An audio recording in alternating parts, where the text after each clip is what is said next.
You ever get that gut feeling, like something's off, but you just can't put your finger on it? Maybe it's a weird sound in your car that no one else hears, or a flicker of light in your house that makes your skin crawl just for a second. Now imagine you're sitting in a clean, quiet dentist's office, the overhead light humming softly, and the sterile scent of mint and latex in the air. You're not even thinking about anything serious, maybe just a cavity, a little toothache, maybe even just a cleaning. But then, the dentist goes silent. The assistant, who is smiling and making small talk, suddenly freezes. And they both start staring at the X-ray screen like they've just seen something impossible. You sit there, half laughing, trying to play it cool, but in the back of your mind, your heart starts racing. You don't know why. You just know something's wrong. That's exactly what happened to Emma Carter. Now, before we go any further, let me be straight with you. You're not just watching another mystery video. What you're about to hear is a true, emotionally powerful, and deeply bizarre story that will take you from a normal day at the dentist to something that borders on the unexplainable. But let me also make you a promise. You're going to find out what they saw in that X-ray and why that moment changed everything in Emma's life. But if you want to understand the full truth, the emotions, the secrets, the real reason why the X-ray showed something that shouldn't even be there, you have to stay with me till the end. Trust me, nothing in this video is filler.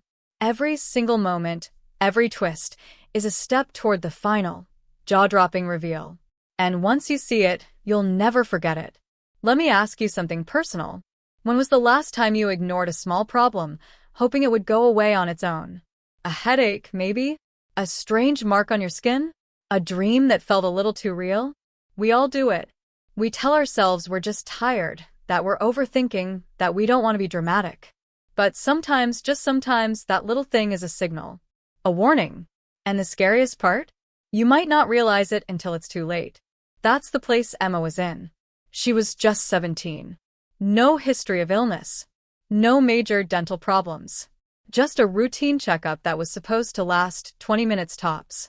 But that visit turned into a full-blown investigation that involved doctors, police, and even, eventually, the FBI. Emma lived in a quiet suburb just outside of Phoenix, Arizona. She was a good student, honor roll, AP classes, the kind of girl who stayed out of trouble. Her mom, Diane, raised her as a single parent after her dad passed away when Emma was only 5. They were close, real close. The kind of mother-daughter bond where they knew what the other was thinking before the words were even spoken. Emma didn't complain much. She was tough. So when she started having these weird, sharp pains in her upper jaw, she didn't make a big deal out of it. She figured it was stress, or maybe grinding her teeth in her sleep. Diane insisted on making a dentist appointment. Emma resisted, but eventually gave in. That's how they ended up at Dr. Lawrence's office on that cool Friday morning in March. The office was standard, white walls, fish tank in the waiting room, kids' toys in the corner. Nothing unusual. But what was unusual, what no one could have predicted, was what showed up on that digital X-ray. Something round, metallic, embedded near her upper molar. No previous surgeries. No dental implants.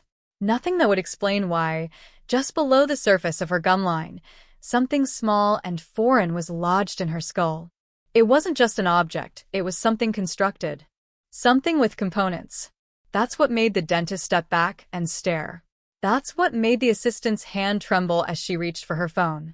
Now, you might be asking yourself, what could it have been? A tracking device? A surgical error? Something sinister? I know your mind's already racing. That's good. Hold on to that because Emma's story goes deeper than you think.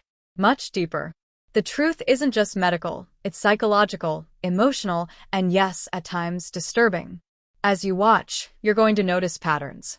You'll start to see the subtle signs Emma ignored, the strange coincidences that weren't coincidences at all, and the people around her who knew more than they ever let on. Let's talk about you for a second. If you're still here, that means you're not just watching this because you're bored.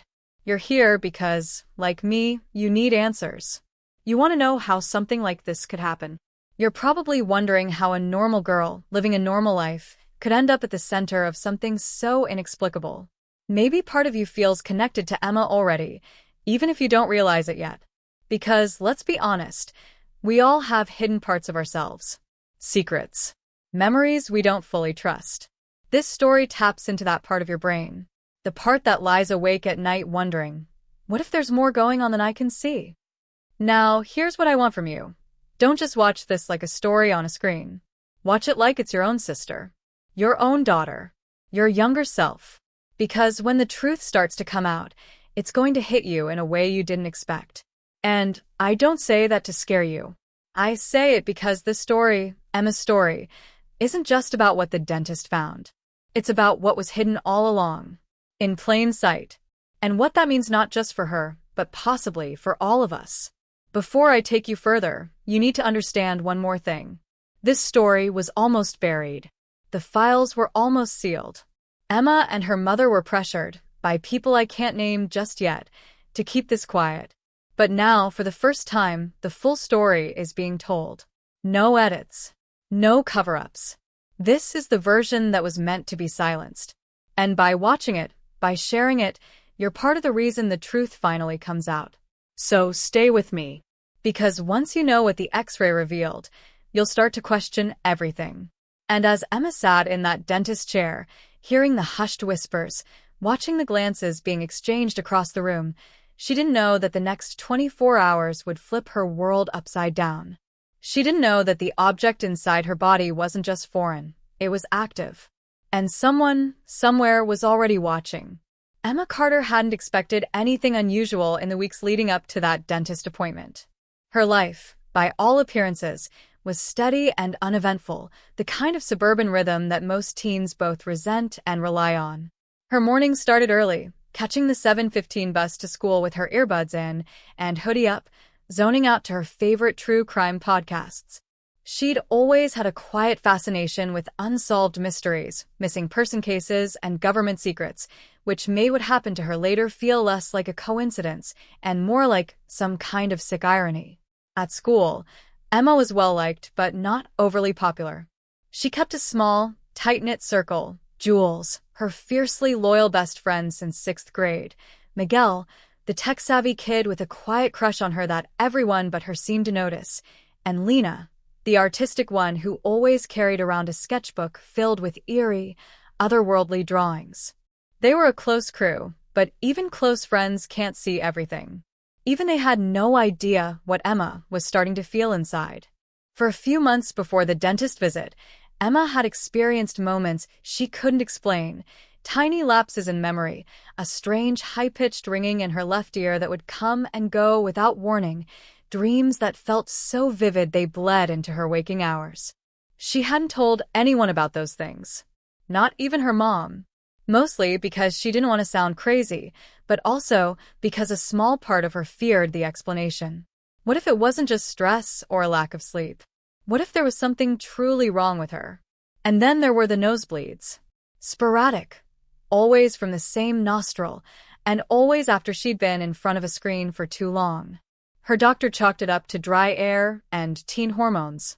But Emma knew better. Her body was trying to tell her something, and no one was listening. In the days leading up to the appointment, a few other things started to feel off. One night, she came home from school to find her bedroom door cracked open, even though she was sure she'd shut and locked it that morning. Her dresser drawers were slightly ajar. Nothing was missing, at least not that she could tell, but something felt moved, rearranged, almost as if someone had been searching, not for something obvious, but something small and easy to miss. Her mom brushed it off, saying she probably just forgot to close the door properly. But Emma started locking her window after that. And she stopped leaving her phone out in the open just in case. There was also that strange interaction 2 weeks earlier with a substitute teacher, Mr. Jennings, a man who only stayed at her school for 3 days before disappearing without explanation. On his second day, he asked her to stay after class to discuss her essay, even though Emma hadn't submitted anything yet. His questions had nothing to do with schoolwork. He asked about her father, who he was, where he'd worked, if Emma remembered anything unusual about him before his death. She was too stunned to reply with more than a few awkward shrugs. Then, without warning, he reached into his pocket and handed her a small, laminated card with numbers she didn't recognize. GPS coordinates, maybe? Or a code. She threw it in her bag and forgot about it, until after the dentist appointment, when everything began to spiral. As the dentist, Dr. Lawrence, stood staring at the X-ray, Emma tried to read his expression. He wasn't alarmed, exactly, but focused, like someone trying to do mental math with very real consequences. He didn't say much, just that they'd need to take a second scan. When they did, the object was still there. Same position, same strange shape, about the size of a dime, but with thin, etched lines across the surface. Dr. Lawrence said it might be a dental artifact, maybe a piece of an old filling that migrated. But the thing was, Emma had never had a filling in that spot. In fact, she hadn't had any invasive dental work at all. When they showed the image to Diane, her mom's face went pale. And not just from shock, there was recognition there. Fear. Emma saw it flash across her face before she could hide it.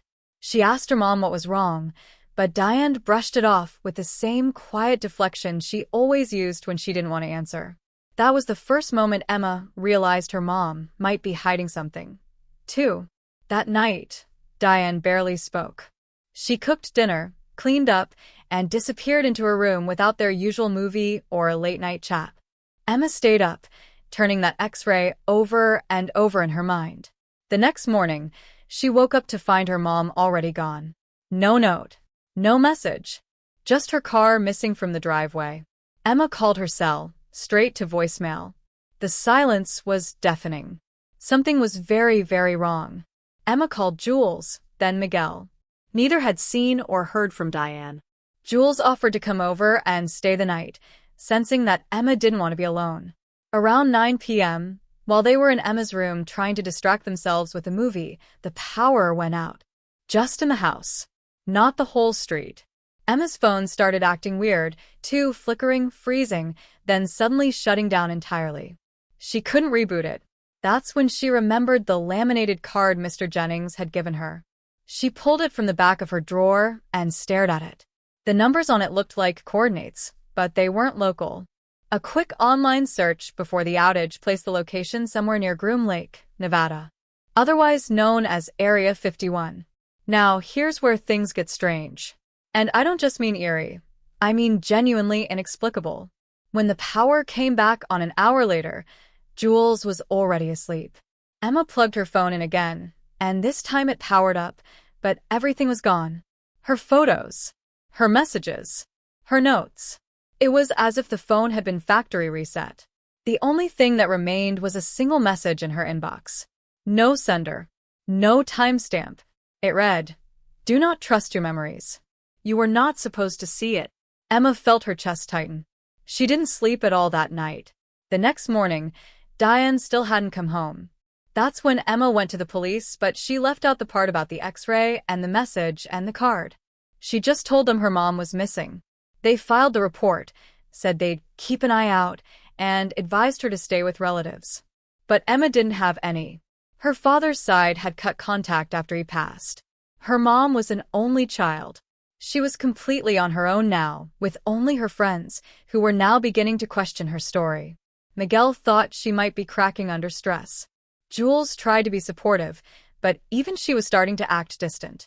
And just when Emma thought it couldn't get any worse, Dr. Lawrence called back. He said he needed to see her urgently, but not at the clinic. He asked her to meet him at a public park, and he sounded nervous. Paranoid even. Emma agreed, but when she arrived at the park later that afternoon, he wasn't there. She waited for almost an hour. Finally, a woman in a dark coat approached her, said she was from the Department of Health, and was looking into a medical anomaly reported at the dental office. She asked a few vague questions, then left. Emma never saw Dr. Lawrence again. So now you have to ask yourself, what was in that X-ray? And who didn't want it to be seen? Was it something implanted long ago? Was it tracking her? Monitoring her? Or was it something even more unsettling, something that wasn't meant for this world at all? And if her mom knew something, why disappear now? Emma had no answers. Only questions. And now, even her friends were starting to back away, unsure if she was still the same girl they thought they knew.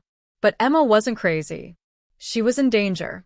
And someone somewhere had just activated whatever was hidden inside her. And that was only the beginning. Emma hadn't slept in nearly 48 hours, and it was starting to show. Her eyes were heavy, her thoughts scattered, and every sound felt like it carried a hidden threat. Yet something inside her refused to shut down. A kind of desperate momentum was keeping her going, fueled by the fear that if she stopped, even for a second, she'd miss something critical. She was now operating out of instinct, clinging to fragments of memory, scattered pieces of evidence, and a growing sense that someone, or something, was trying to erase every trace of the truth. The first real blow came when she returned to the dental office to retrieve the original X-ray, only to find the place locked up with a for lease sign in the window. Overnight, it seemed, the entire practice had been vacated. Equipment gone. Files missing. Even the nameplate on the door had been scraped off. Emma's heart dropped. She called the number listed for the office, and it led to a disconnected line. It was as if Dr. Lawrence had never worked there at all. Desperate for answers, she went back to her house, hoping maybe her mom had left behind something, anything, that could explain what was happening. But when she opened her mom's locked bedroom drawer with the spare key she'd found hidden in a jewelry box, all she discovered was a stack of photos and a sealed envelope with her name on it. The pictures were old, some from her early childhood, others from places she didn't recognize. But in several of them, her mom stood next to a man that Emma had never seen before. Not her father, not a family friend. A tall, wiry man with sharp cheekbones and a blank stare that gave her chills.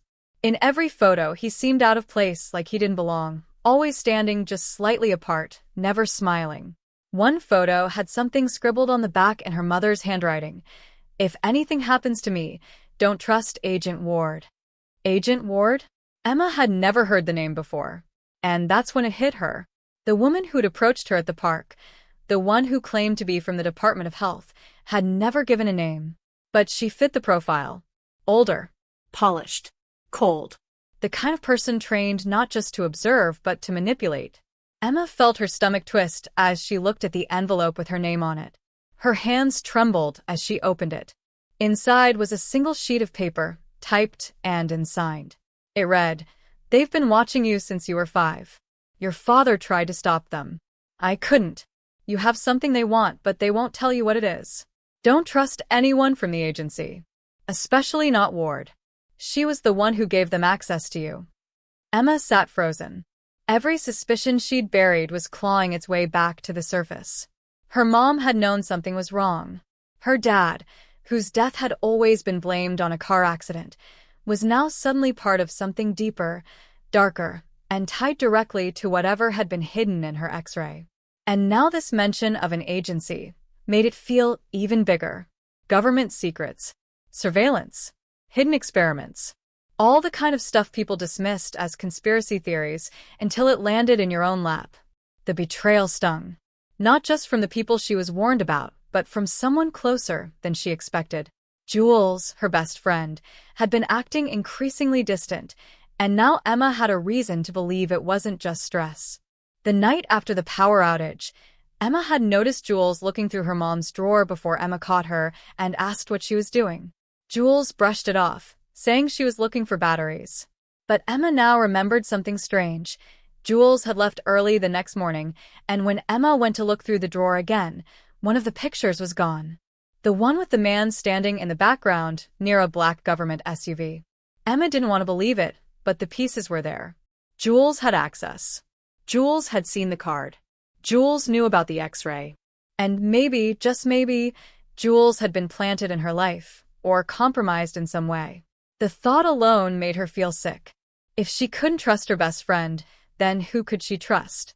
She turned to Miguel, the only person who hadn't withdrawn from her completely. She told him everything about the X-ray, the missing photos, the letter, the name Agent Ward. Miguel listened intently, nodding, but his eyes gave something away. He was calculating. Not disinterested, but oddly prepared. Too prepared. And then he asked a question that stopped her cold. "Did they implant it after your dad died or before?" Emma didn't recall ever mentioning that her father's death might be linked to any of this. She'd barely processed it herself. But Miguel didn't flinch. When she asked how he knew, he smiled nervously, and said he'd overheard her and Jules talking. But Jules hadn't known either. Just like that, another name on the list of maybe trusted had a question mark next to it. Still, Emma had no choice but to keep digging. She turned to the internet, Reddit forums, conspiracy blogs, deep dive YouTube videos. The keyword that kept popping up was covert biometric tracking. It sounded insane, but so did everything else. That's when she stumbled on a blog post from 3 years ago written by someone calling themselves Shadow Echo 88. It described nearly identical symptoms, memory lapses, phantom nosebleeds, and an untraceable object detected on an X-ray taken during a routine dental check. The post ended abruptly with a warning. If you find it, they'll come for you. They always do. Emma reached out to the blog author using a throwaway email. 2 hours later, she got a reply. If you're reading this, you're already marked. Don't meet anyone alone. And whatever you do, don't remove the implant. She froze. The reply wasn't just fast. It was chillingly specific. Someone knew she was looking. Someone was watching. And someone knew that she might try to remove whatever it was embedded in her jaw. But why? What would happen if she did? The answer came that night, in the most unexpected way. As she sat alone in her kitchen, lights dimmed, every window locked and her phone powered down, she heard it. A soft, clicking noise. Not from inside the house, but from inside her own head. It was faint, rhythmic, almost like Morse code. And when she reached up to touch her jaw, her fingers brushed against something under the skin that hadn't been there the day before. That was the moment Emma realized something terrifying. The object was changing, activating. And the worst part? She wasn't alone in the house anymore. Emma barely breathed. Her fingers slowly retreated from her jaw as the clicking sound, now steady, almost mechanical, continued pulsing in her head like a countdown. She dared not move too quickly, afraid that whatever had been activated inside her might respond in ways she couldn't control or understand. Every light in the house was now off, though she hadn't turned them off herself. The power hadn't gone out, at least not fully. Her digital clock was still glowing faintly in the corner, and the fridge hummed as usual. But something had definitely changed. Someone was inside. She could feel it, not just in the usual, rational sense of paranoia, but something deeper, primal. Her instinct screamed that whoever, or whatever, was in the shadows wasn't just there to observe anymore. It had come to interfere. But before she could reach for the flashlight on the counter or even call out, a sudden vibration from the floorboards beneath her feet sent her heart racing. A series of soft, deliberate footsteps approached from the hallway. Just when she braced for the worst, the sound stopped, and then a voice whispered her name. It wasn't sharp or threatening. It was hoarse, strained, and familiar. Emma, it's me. She turned slowly and found herself staring into the pale, sweat-drenched face of Jules. Her best friend stood in the doorway, clutching a phone in one hand and a crumpled piece of paper in the other. Her eyes were wide with panic, and she was visibly shaking. Before Emma could even process what she was seeing, Jules stumbled forward, dropped the phone on the floor, and said breathlessly, "I think they're coming for me too." For a second, Emma wanted to scream at her, demand answers, confront the betrayal she was almost certain had happened. But then Jules held out the piece of paper. It was nearly identical to the one Emma had found in her mom's drawer. Same font, same cryptic tone, and a similar warning. You're part of the control group. You were never supposed to know. Stay close to her. They're watching both of you now. Jules explained that she had found the note taped under the hood of her car earlier that day, right after she noticed her tires had been slashed. She hadn't told anyone, especially not Miguel, because she didn't know who to trust anymore. But something about the way the note mentioned Emma specifically had sent her racing to the house, even though she hadn't planned on seeing her again so soon. "They think I know something, but I don't," she insisted, her voice cracking. Unless you think I do." Emma studied her face, searching for any sign of deception. But what she saw now wasn't manipulation, it was fear. Deep, honest fear. And while she couldn't shake the memory of the missing photo or the strange timing of Jules's earlier visits, she had to accept one thing. If Jules was involved, She wasn't in control of it anymore. They were both being pulled into something far larger than either of them had imagined, and the pieces were starting to come together in ways that didn't make sense, at least not yet. But then came the twist that spun everything on its head. Emma's laptop lit up, despite being closed and unplugged. The screen glowed with a static-filled feed of distorted imagery, and then, slowly, resolved into a paused frame of an X-ray. Not Emma's, but Miguel's. It was unmistakable. She recognized the format, the layout of the dental software, even the strange marker in the lower jaw. Jules gasped, confirming what Emma feared. Miguel had the same implant. That changed everything. If he had one too, then he wasn't just an observer. He was part of this. Either a fellow subject, or something else entirely. The screen flickered again, and a message scrolled across it like a stock ticker. Code F-15. Ward's asset has been compromised. That word, asset, sent a chill up Emma's spine. She suddenly remembered Miguel's odd calm. The way he always seemed one step ahead. The way he'd known things she hadn't told him. Had he been planted too? Jules backed away from the screen, clearly shaken, whispering that maybe they'd been part of some medical experiment. Maybe their parents had signed them up for something before they were old enough to remember. Emma thought back to the photos, the man in the background, and how her mother's warnings had all pointed to a government program no one was supposed to know about. Jules leaned closer to the screen, scanning for more clues. That's when the feed cut to black, and a single, glaring red warning appeared. Data breach detected. Lockdown initiated. The front door, which they'd left ajar in Jules's panic, slammed shut with a metallic click. The windows auto-sealed with a low hiss. Emma didn't even know her house could do that. Then came the sound of metal sliding into place, hidden security systems they hadn't activated sealing them in. The girls stood frozen.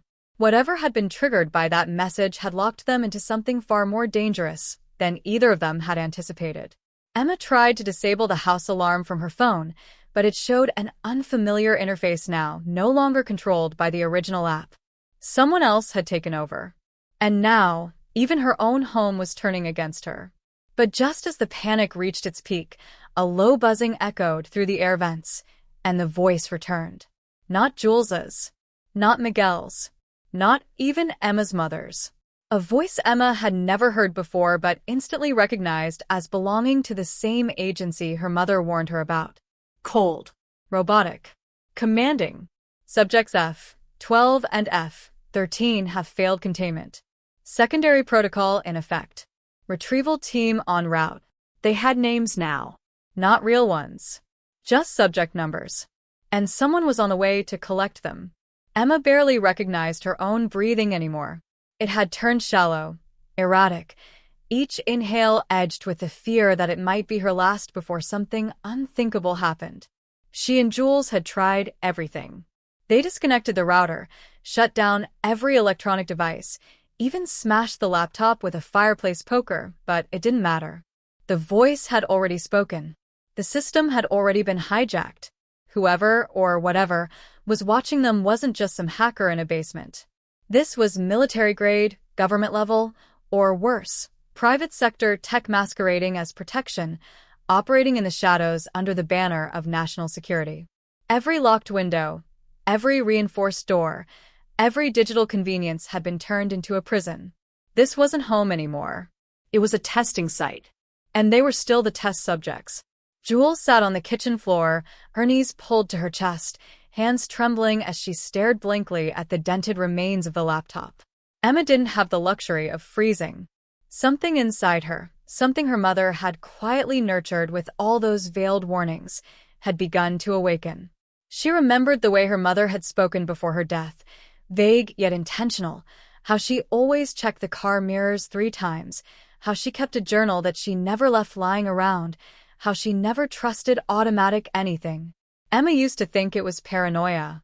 Now she realized it was preparation. Her mother had known that the day would come when Emma would no longer be able to rely on what was visible, that the greatest threats wouldn't knock, they'd just slide in through signals, wires, or even whispers embedded in harmless dental procedures.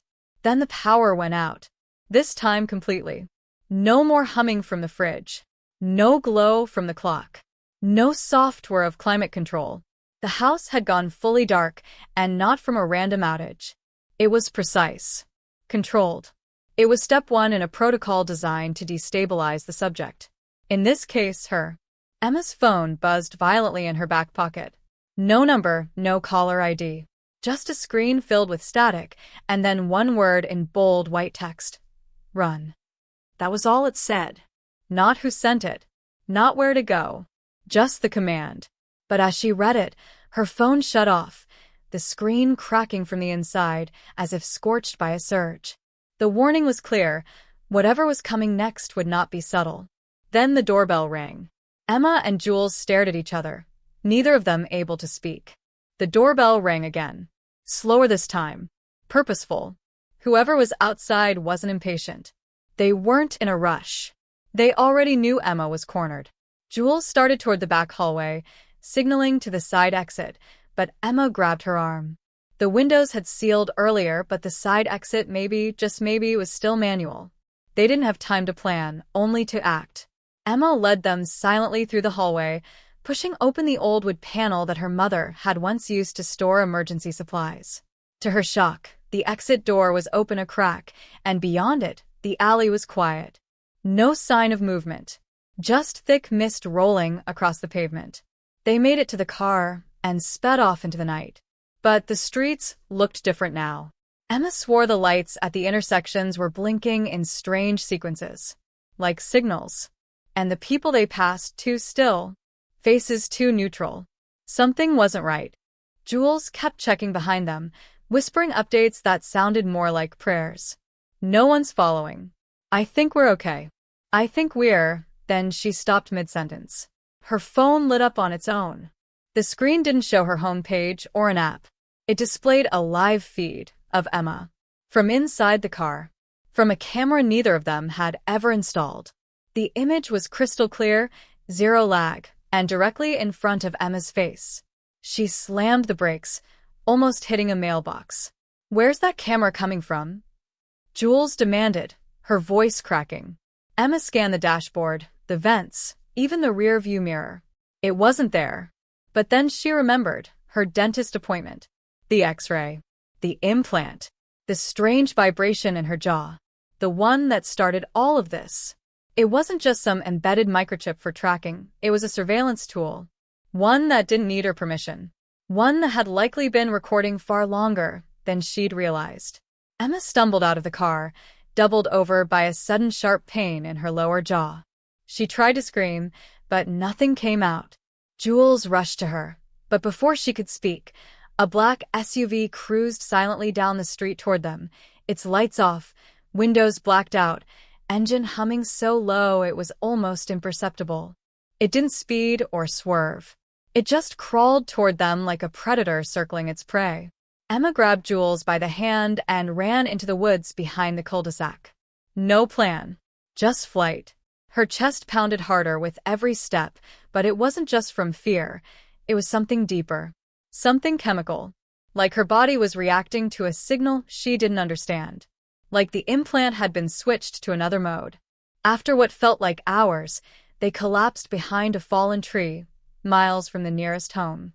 Emma wiped the sweat from her brow, trying to calm the shaking in her limbs. She reached into her coat for the emergency battery pack, hoping her mom's old burner phone, tucked into a hidden pocket, still had power. She turned it on. No service, as expected, but it had one unread message, dated 2 years ago, from her mom. It had been queued this whole time, never received until now. It simply said, "They're not after your memories. They're after hers." Emma blinked, trying to understand what that meant. Hers? Jules? She turned slowly to her best friend, who sat silently beside her, staring off into the trees, her face pale, her eyes unfocused. And then it hit her. Jules wasn't just running with her. She was part of this. Maybe not by choice. Maybe not consciously. But whatever this was, it hadn't started at the dentist's office. It had started a long, long time ago. The silence between Emma and Jules felt different now. It wasn't the kind that comes from fear or exhaustion. It was thicker, heavier, like it was holding back something enormous.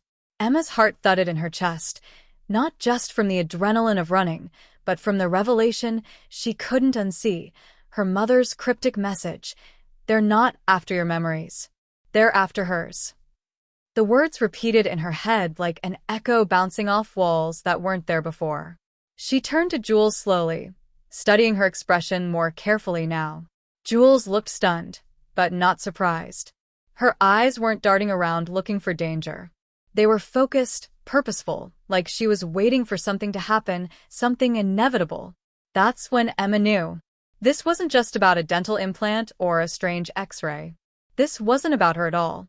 She had been dragged into someone else's story, and Jules had been the center of it the entire time. Emma didn't want to believe it. Jules had been her best friend since middle school, the kind of friend who helped her through panic attacks, who stayed up late helping her study for finals, who brought her soup when she was sick and never asked for anything in return. But now, all those memories felt too perfect, too curated, like they had been designed to create trust, to keep Emma close. Her mind reeled, connecting dots she hadn't noticed before. The way Jules had insisted on going with her to that last dentist appointment, how she always avoided taking photos even when everyone else was snapping selfies, how she never spoke about her family except in fragments that didn't quite add up. Something had always been off. Emma just never thought to question it. Then Jules finally broke the silence. Her voice was flat, steady. "I didn't want it to happen like this," she said. "I thought they'd wait longer." Emma stiffened. "Wait for what?" she asked, though she wasn't sure she wanted the answer. Jules didn't answer right away. She pulled a folded piece of paper from her jacket pocket, aged, yellowed, like it had been carried around for years. This was the original message. "Not what they let you see in the system," she said, handing it over. Emma hesitated, then unfolded it. The handwriting was unmistakable, her mother's. But the content was different from the one she'd just read on the burner phone. It wasn't a warning. It was a confession. Her mother had worked on something called the Neural Transfer Protocol, a black-budget project buried inside a defense contractor shell company. Its purpose: to imprint dormant memory patterns into unwitting carriers. Human vaults, scattered across the country. Most of them didn't even know what they were holding. Emma's hand trembled as she read the last line. "If you're reading this, they've already triggered the receiver. She's close. Closer than you think." Jules looked down, ashamed. "I didn't know I was one of them until 2 years ago. I found a classified record linked to my name in a hospital database. My whole childhood it was reconstructed. My parents weren't even mine. I was moved around, tested, monitored, and the more memories I regained, the more I realized someone else had been planted in me. Your mother's data wasn't deleted. It was transferred." Emma felt sick. "You mean all this time you had her in you?" "Not her," Jules corrected softly. "Just parts. Files. Fragments. Instructions. Someone thought it would be safer that way. But now that they know I'm recovering the memories, I've become the target, not you. You were just the handler, the emotional anchor to keep me stable until the protocol completed." Everything Emma thought she understood was unraveling. She hadn't been the hunted. She had been the protector. Unwitting, untrained, but essential. And now, because the system believed Jules was waking up too fast, they had activated the recovery team to extract the data by any means necessary.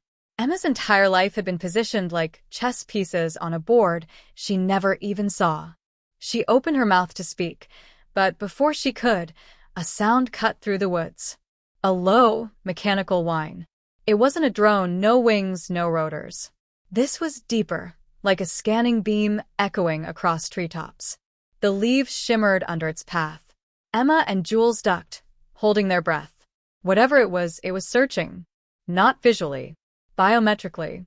Looking for specific heat signatures, brainwave frequencies, chemical signals. This wasn't the manhunt. This was a biological retrieval. Jules whispered, "We need to find a dead zone. Somewhere analog. Somewhere untouched." Emma nodded, but then paused. "Why didn't you tell me sooner? All these years, Jules. Why?" Jules looked up at her, the glow of the moon catching her features in a way that made her look almost like a stranger. Because I didn't know who I could trust. Even you. The betrayal hit Emma like a punch to the gut. But deeper than that was another question. If Jules was just one of the receivers, how many more were out there? How many more people were walking around with someone else's secrets buried inside them, ticking like time bombs? And who had designed the system to detonate them? Emma didn't have answers. But one thing was now terrifyingly clear. They were in the middle of something far bigger than just surveillance or data control. They were inside the last phase of a covert program, and the extraction had already begun.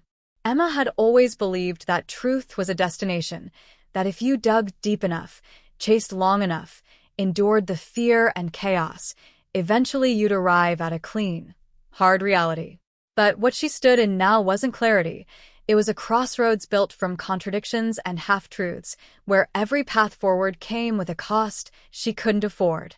The night air clung to her skin as she and Jules sat crouched in a hollowed-out storm drain, hidden from the aerial scans that passed overhead like waves of invisible pressure. Their breaths came in short bursts, not from running this time, but from the sheer emotional weight pressing down on them like concrete. Jules had handed her the rest of the file. Decoded pieces of memory that had begun resurfacing, fragments that didn't belong to her but lived inside her just the same. Emma read names she recognized, government programs she'd never heard of, timelines that overlapped her own childhood in ways that made her stomach twist. But the moment that shattered everything was when she saw her father's name on one of the pages. He wasn't supposed to be there. For most of her life, Emma believed her father had died in a construction accident when she was 9. That's what her mom told her, what the obituary said, what the folded American flag on their mantle symbolized. But now, in front of her, was a scanned signature on a report labeled Subject Conditioning Protocols, Handler Assessment, Phase 3 Authorization. It wasn't just a passing reference. He'd signed off on the final design of the program. He had helped build it. Emma's pulse roared in her ears. Jules didn't say a word, just watched her, perhaps unsure whether this new revelation would break her resolve or ignite it. Emma stared into the dark, searching the sky for something to ground her. But there was no comfort in the stars tonight. Just questions with no safety nets beneath them. She knew she had to go home, not because it was safe, far from it, but because there were too many lies in her family's history, and she needed answers from someone still living who might have known the truth. Her aunt, Cheryl, had practically raised her after her mother's mental breakdown. She was the last living tie to her father, and Emma had to believe she knew something. As they made their way through back roads and unlit side streets, Emma couldn't stop replaying conversations from her childhood. Memories that used to feel innocent now seemed rehearsed. "Your dad was a good man," Aunt Cheryl had once said. "He died trying to take care of us." But now Emma had to ask, take care of who? When they arrived, Cheryl didn't seem surprised. Her expression was weathered with the kind of exhaustion that didn't come from lack of sleep, but from bearing the weight of secrets for far too long. She didn't deny anything. She didn't ask how Emma knew. She just ushered them inside and locked the door behind her. "I wondered how long it would take," Cheryl said, her voice low, tight. "Your father never wanted this for you. He tried to back out when they started pushing the memory sequencing on children, but by then it was too late. They owned everything, his career, his records, his life." Emma felt her knees go weak. "So, he didn't die in an accident?" Cheryl shook her head. "They made it look like one. Your mom went into hiding after that. She knew they'd come for her next. That's when the implant plan started. She thought if she could pass the data safely to someone else, maybe they wouldn't trace it back." Emma looked at Jules, who hadn't said a word since they entered the house. She looked smaller now, pulled inward like she was processing it all from a distance. Emma turned back to Cheryl. "Why didn't you tell me?" "Because the less you knew, the longer you stayed alive," she whispered. "And because I wasn't strong enough to fight them. But you are." Before Emma could respond, a buzz came from her burner phone. She looked down to see a new message. "You have until midnight to surrender the receiver. After that, you both become targets." There was no sender, no location, Just a countdown timer beneath the text that was already ticking down. Cheryl saw the screen and backed away. You have to leave. Right now. They're tracking the signal. But Emma stood frozen. She wasn't sure what was worse, the fact that they were being hunted, or that she now had to make a choice that would define everything. Hand Jules over and maybe survive. Or run with her and risk it all. There was no guarantee either path would work. The people after them didn't play fair. They rewrote narratives, erased history, and manipulated entire lives. Emma didn't even know if her mother was still alive, or if the fragmented messages she'd received were being sent by someone else entirely. I can't do this, she whispered. I don't know what's real anymore. Jules stepped forward, her voice steady for the first time in hours. Then choose what you want to be real. We don't have time for perfect answers, Emma. Only hard ones. The clock kept ticking. Emma knew what surrender would mean. She knew Jules would disappear into some black site facility, likely never to be seen again. She'd be studied, dissected, used. But protecting her wasn't just about saving a friend anymore. It was about preserving the last piece of her mother's work, flawed as it might have been. It was the only connection Emma had left to the truth. And if she gave that up, she might never get it back. Her throat was dry, her eyes burning as she looked between Cheryl, who had spent her life in fear, and Jules, who had spent hers in confusion. The weight of legacy, of betrayal, of choices passed down like curses, it all pressed against her. And still, no matter which way she turned, someone she loved was going to pay the price. The walls weren't just closing in, they were evaporating. Every hiding place, every safe house, every name Emma had trusted was crumbling under the weight of something far more massive than she could have ever imagined. It wasn't just about her father anymore, or her mother's strange warnings, or even Jules' implanted data. This was bigger than a family secret, bigger than some hidden government experiment buried in dusty files. The conspiracy had roots so deep, it had entangled entire branches of the system, hospitals, schools, clinics, even dental offices like the one where it all began. Emma realized now that Jules hadn't been the first, and she definitely wouldn't be the last. What they uncovered wasn't an isolated case. It was part of a silent rollout nationwide. A hidden test program masked as public health initiatives targeting children with specific genetic markers under the guise of routine X-rays and harmless screenings. The implants weren't just storing memories, they were mapping neural behavior, replicating it, refining it until they could predict and control human decision-making on a massive scale. It hit Emma like a flood. Her entire life had been shaped by someone else's blueprint. Her school counselor from junior high, the pediatrician who had insisted on regular scans after her dad died, even the friendly neighbor who always just happened to be home when her mom had an episode. These people hadn't been coincidences. They'd been placed. Strategically. Watchers. Handlers. Operatives in plain sight. And it didn't stop there. Emma's stomach turned as she remembered the woman from the hardware store, the librarian who once pulled her aside to recommend a strange medical thriller, the cop who let her off with a warning last month for a speeding ticket in a car she didn't own, all people she'd brushed off as everyday encounters, now looming in her mind like ghosts from a controlled simulation. Jules was pacing now, restless, tense. She'd picked up a scrambled message through one of the burner networks they tapped into the night before, something about a sweep. Emma hadn't asked what it meant until now. But when the first drone passed over the farmhouse where they'd spent the last 6 hours decrypting data, she got her answer. A sweep meant live extraction, which meant they were out of time. They'd barely made it out the back door, leaving everything, equipment, documents, even their food behind. Cheryl had already disappeared. Whether by choice or force, they couldn't know. But what shook Emma more than the chase was the voice she heard in her earpiece as they cut through the backwoods. Agent Ross.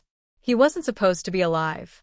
She had seen the video footage herself. He was listed as missing in action over 2 years ago, supposedly during a sting operation gone wrong in Honduras. But now, here he was, calm and clear over the feed, saying things that chilled her to the core. Subject 12A has exceeded parameters. Initiate neural severance if captured. He wasn't just aware of Jules. He was involved. And worse, he was giving the orders. That same Agent Ross had once helped Emma during her internship at a behavioral sciences unit, guiding her through declassified case studies and pointing out mistakes made by past researchers. He had acted like a mentor, Friendly. patient, supportive. It was all a setup. Why didn't you tell me you knew him? Emma demanded, panting as she ducked behind an abandoned greenhouse with Jules at her heels. Ross. You recognized his voice before I did. Jules shook her head, guilt splashed across her face. Because I thought I was wrong. I didn't want to believe it. He used to visit me when I was little. Said he was a friend of your dad's. Said he was trying to protect me. You think he's the one who installed the implant? Emma asked, her voice trembling. Not from cold, but from fury. Jules didn't answer. It didn't matter now. The truth had cracked open like a dam, and the floodwaters were rushing in. Everything was a lie. Every ally was suspect. And now Emma knew what they were truly fighting against, an entire infrastructure built to manipulate reality. The X-rays were only the beginning. The project had morphed into a neural influence campaign that spanned media, medicine, and even entertainment. The trending challenges online, the so-called memory test apps, the behavior-predicting ads that felt too spot-on, it was all part of the same machine. Emma could barely catch her breath. Her hands trembled as she turned on the last backup drive she managed to take before fleeing the farmhouse. The screen flickered to life. It was a video log dated 5 years ago. A woman appeared on screen. Pale, anxious, tearful. Her mother. If you're seeing this, it means I failed. It means they got closer than I thought. I didn't just implant the data in Jules. I cloned parts of my own consciousness into the code.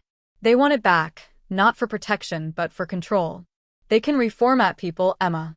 Reprogram thoughts like software updates. You can't let them finish the protocol. The video ended in static. Emma dropped the drive, her heart pounding. All this time, the answer wasn't buried in some facility or locked inside a vault. It was inside Jules. Inside a child whose life had been rewritten without her permission. Emma turned toward her, a wave of protective urgency washing over her. They're not getting you, she whispered. Not after everything we've learned. I don't care how big this is. We're burning it down. But just then, a voice called out from behind them. Emma, don't move. She turned slowly, breath frozen in her chest. Cheryl stood there, eyes blank, hands shaking, but not empty. A sidearm was trained on them both. You need to give her up, sweetheart, she said, voice like gravel. You don't understand who you're up against. I've been protecting you from this your whole life, but you're making it worse. Emma's heart shattered. Her last remaining family. Her protector. And now her betrayer. Cheryl's hands didn't shake as much as her voice did. The gun was steady, but her eyes, the very same ones Emma had grown up trusting, flickered with conflict, guilt, and something deeper. Fear. Not fear of Emma or Jules, but fear of the force behind them, the invisible empire now bearing down on them from every angle. Emma didn't blink. She stood tall, firm, as Jules instinctively took a step behind her. The wind whispered through the trees, but all Emma could hear was the pounding of her heart and the haunting words from her mother's final message. They can reprogram thoughts like software updates. For the first time, Emma saw Cheryl not as an enemy, but as someone who might already be under that influence. You're not yourself, Emma said slowly, eyes never leaving the barrel. You said you've been protecting me my whole life. Was that you talking, or were you assigned to say that? I made a deal, Cheryl croaked, her voice cracking under the weight of long-buried truths. They said they'd spare your mind your choices if I played along. I thought I could outsmart them, delay them long enough to dismantle things from the inside. But I was wrong. So wrong. You helped them implant a child, Cheryl. Emma shot back, her voice rising. You let them rewrite a human being like she was a science project. I didn't know what they were really doing. Cheryl snapped. I thought it was data modeling. Behavioral research. Not this. She lowered the gun just a fraction, but then a buzz crackled in her earpiece, and her body went rigid. Her pupils shrank. The gun rose again. Something had triggered a command. Emma's stomach twisted. You're wired, she whispered. They're watching you. They're inside. Jules moved then. She stepped forward with a calm that was almost unnatural, like she had seen this moment in a dream. "She's not going to hurt us," she said quietly. She can't. They didn't finish the update. Emma barely had time to question what she meant when Cheryl froze, blinked twice, and dropped the gun. Her knees buckled, and she collapsed to the ground like a marionette with cut strings. "Jules, what did you just do?" Emma asked, breath catching. Jules didn't answer. She was staring up at the treetops, eyes wide, locked in a kind of trance. And then the words came, not hers, but someone else's, spoken through her lips like a living recording. Protocol override detected. Neural severance complete. Host disassociated. The voice was cold, male and robotic. Emma stepped back in horror. Jules had just overwritten Cheryl's brain. The silence that followed was suffocating. But then, just as Emma began to reach for her, Jules blinked and fell to her knees, sobbing. "I didn't mean to," she whispered. "It just had happened. I heard them inside me. They were trying to take you. I had to stop them." Emma dropped beside her, wrapping her in a protective embrace. She didn't care if Jules was the key to some billion-dollar program or if she could hijack minds with a thought. She was still a child. Still human. Still worth saving. But their reunion was cut short by the unmistakable whir of rotors overhead. Helicopters. Not local. Unmarked. Moving fast. The final showdown had arrived. They ran. Through the woods, over fences, through a dried-up creek bed until they reached the abandoned elementary school where Emma's father had once taught before his so-called death. Inside, the building smelled of mildew and forgotten memories. They barricaded themselves in the old AV room. The walls were lined with outdated tech, VHS tapes, real projectors, broken monitors, but what caught Emma's eye was the cracked floor tile near the teacher's desk. Something about it fell off.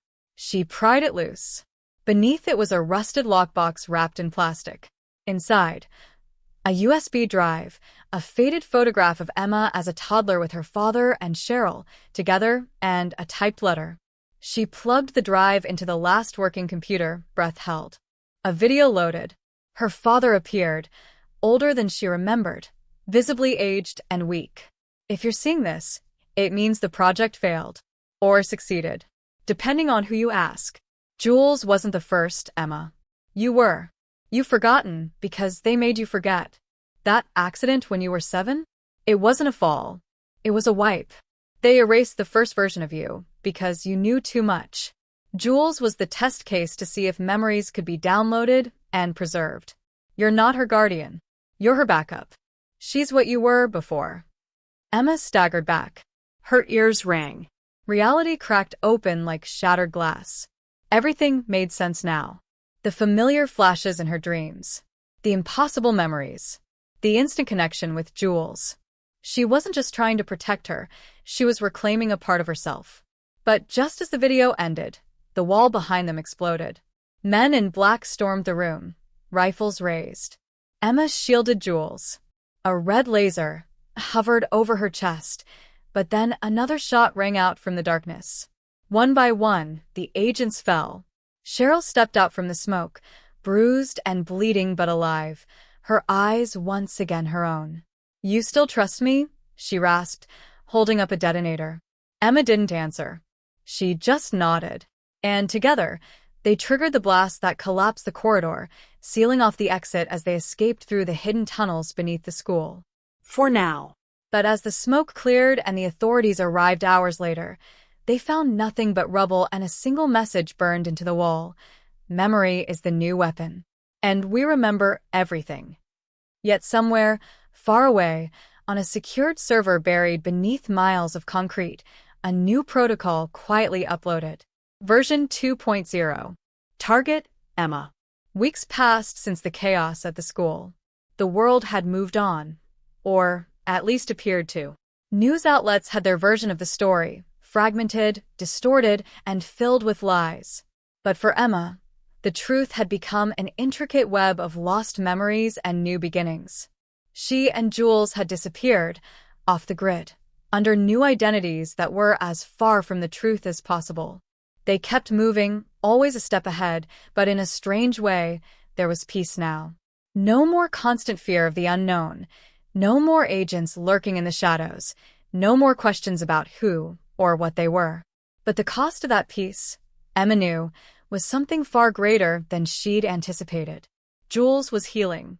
Slowly, her memories were returning, not all of them, but the ones that mattered, the ones that made her feel whole again. They spent their days in quiet solitude, trying to build a life that didn't feel like a betrayal of the past, trying to forget what they'd lost. But each night, as Emma watched the stars from their new home, a small, empty part of her still felt the weight of the questions that had never been fully answered. She could no longer remember what it felt like to be the version of herself she once was. Was she the same person who'd been abandoned in that car accident? Or was she something entirely new, shaped by the hands that built her? The lines between who she was and who they wanted her to be had blurred beyond recognition. And then came the dream. It wasn't like the others. It wasn't a flash of memories, of faces she didn't recognize or voices she couldn't place. No, this was different. This was a vision of her father, alive, standing in the distance, bathed in light, smiling in that familiar way that had always been both comforting and distant at once. "You're not alone, Emma," he said in the dream, his voice resonating in her mind as though it was his final message to her. "This story doesn't end with you. There's more, much more."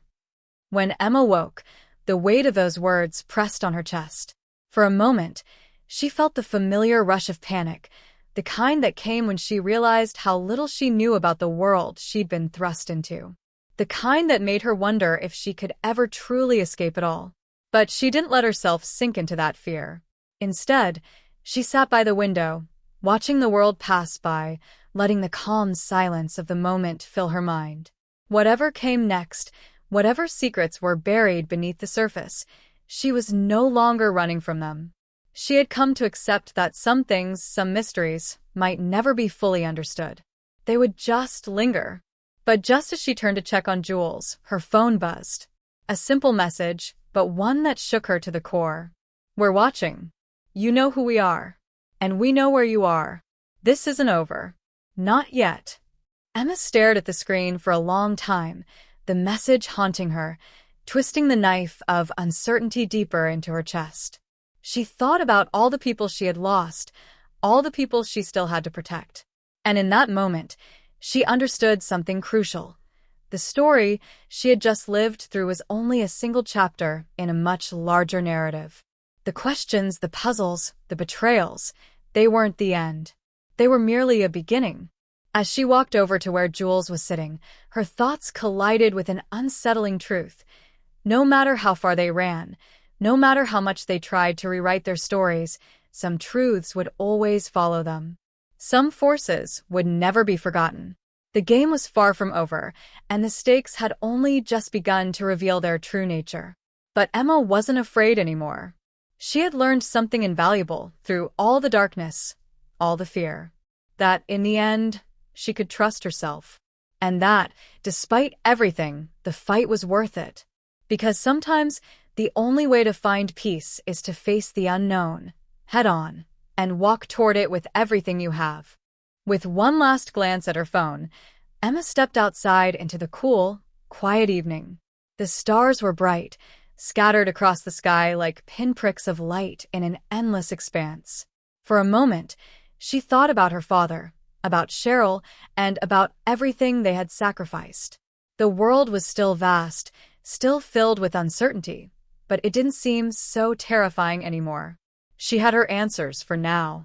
But more importantly, she had her future. And whatever that future held, she was ready. And as the camera zoomed out, capturing Emma and Jules walking side by side into the unknown, the screen went dark, leaving the audience with nothing but the echo of Emma's final, whispered thought. Some stories are never truly finished. The mystery may have come to a close for now, but something told her this was only the beginning of an even greater story. And that, perhaps, was the most unsettling part of all.